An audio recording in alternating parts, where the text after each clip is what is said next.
What up, everybody? Raising Kanan Season 3, Episode 7. Kanan and Ronnie, who are now business partners, have the new work up and running out of Kanan's apartment, while Rock continues to make her moves to get back into the game. Since Kanan and Ronnie are already up and running, they decide to tie up some loose ends that could become threats to their work. First, starting with Paul. Ronnie decided not to take Paul out, but intimidated him to the point that he pissed his pants. That was when Famous walked into the apartment to get the rest of his things moved back into his mom's house. Then Ronnie took Paul over to his place, and Kanan told Famous that he had to make sure that Ronnie didn't kill Paul. Then when Kanan and Ronnie walked back in, as Famous was about to leave, Ronnie also used that as an opportunity to intimidate Famous, because Kanan had told Ronnie that Famous likes to talk. So Ronnie intimidated both Paul and Famous, but he actually listens to what Kanan says, and as much as Ronnie was able to intimidate Paul and Famous, Kanan doesn't seem intimidated by Ronnie at all. And Ronnie doesn't cross the line with Kanan either, but respects what he has to say, so far at least. While Kanan and Ronnie already had their system in place with the couriers on bikes moving the product around the city, Rock had to meet up with Quan about taking over Unique's operation. But Quan initially didn't want to work with Rock because Unique couldn't get the pieces in place, especially transportation. And Quan went on to say that it's difficult to move the product around the city.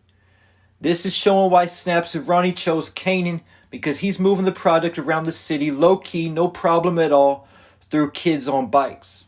But Rock convinced Quan to work with her and went to the Chinese restaurant that Unique was setting up shop at, and talked to them about expanding to other locations, and had to talk to the man's uncle, who told Rock that he had 20 other locations throughout Queens and Brooklyn, and that they could set up shop at those spots, but Rock would have to agree to become his partner. But Rock wasn't able to agree with him at that time because the fact that she still had to figure out a way to transport the work around the city low-key from spot to spot. So when Rock went to stake out the spots, she saw that there was a Chinese food supply chain that delivers different things to each store. So this is how Rock's going to be able to move her product around the city to each of the restaurants by setting up a Chinese food supplies delivery company to compete with Kanan and the kids that he has on bikes. So with that said, obviously Kanan and Rock are going to become each other's direct competitors.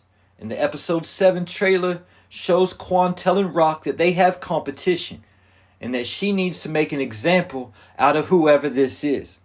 Right now, Rock knows that Kanan is doing business with Ronnie, and that he's also been hanging out with Snaps and Pop Henry after Juke gave Rock this info at the end of the episode. Either though Juke didn't know what kind of work Kanan was into. But it won't take long for Rock to find out that Kanan is in the same business as her and is her competitor. And this will already give Rock an advantage over competition, because the fact that Kanan doesn't know he has any competition, and he still thinks his mother is out the game. But keep in mind what Ronnie told Unique at the gym. If Rock's breathing, she's hustling. So once Rock finds out that Kanan is in the game, her first move will be to confront Snaps and Pop Henry to tell them to leave Kanan alone. Because we already know that Rock isn't going to step to Ronnie, so she may feel that she at least has a chance talking to Snaps and Pop. But keep in mind that they feel the same type of way, because when Ronnie said F Rock, Snaps repeated the same thing. So after Rock's plea falls on deaf ears, her next move will be to attack Kanan's couriers. We see Marvin in the episode 8 trailer throwing one of the kids off of his scooter. Most likely they will be jacking them for their product and their money. And this alone will cause problems for Kanan and Ronnie, having money and product coming up missing. And also, this will cause some of the couriers to straight up quit, just like Javon quit after getting arrested. Because getting jacked for the first time is a big test to see if someone can handle everything that comes with the game. And like I've said before, I don't know if anyone is actually built for the game, but the first time you get jacked will definitely be a test to see if you can at least endure it. This is similar to what has been said about former Mafia godfather John Gotti's philosophy. He didn't want nobody in his crew that hadn't served some kind of time, because that proved to him that they could handle prison without snitching. Ironically, that's the mistake that brought him down, bringing in Sammy the Bull, who had never done time. Tariq also said to Ghost at one point in time, when Ghost took the money that Tariq made hustling at Choke, Tariq said, "So you're just gonna rob me?" And Ghost's reply to that was, "Dope boys get robbed all the time." And like I've said before in other videos, that I believe that Ghost and Tommy are two of the kids that are in Kanan's crew right now. And it would be very interesting if things came full circle by seeing Ghost and Tommy get robbed for the first time by none other than Uncle Marvin. Then after all the rest of the Couriers quit because they couldn't handle getting robbed, Ghost and Tommy would be the only two delivery boys to stick around.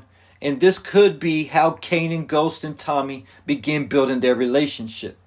But stepping to Snaps and Pop and taking out Kanan's delivery boys will only be part of the plan.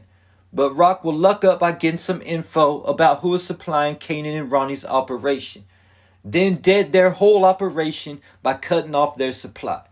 In episode 7, we see that Ronnie had taken over living in Neek's house while Panessa and Jerome went to live at her mother's. But Panessa walked in only to see Ronnie and Juliana on the couch about to get it on. And Panessa asked Ronnie what the lady from the bodega was doing over there. Then when Panessa went to go get Jerome's things, Juliana told Ronnie it's not good for people to see us together. But Ronnie told Juliana Panessa was nothing to worry about. But Juliana told Ronnie that Panessa didn't like him and that he should give up because enemies are dangerous, especially when they are family.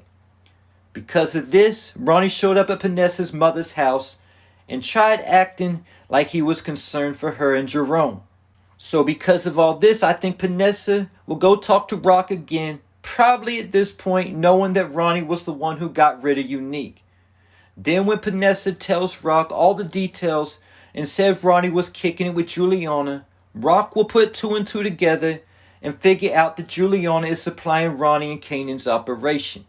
Then because Juliana is a lot easier to target than Ronnie, Rock will kill Juliana. And by doing this, her team will win, at least for the time being, because Ronnie and Kanan's supply will be cut off. And they can't turn to Joaquin to do business because Joaquin doesn't even know Ronnie is doing business with Juliana in the first place because she told him to keep it between just them. And there you have it. Leave your thoughts, theories, and predictions in the comments.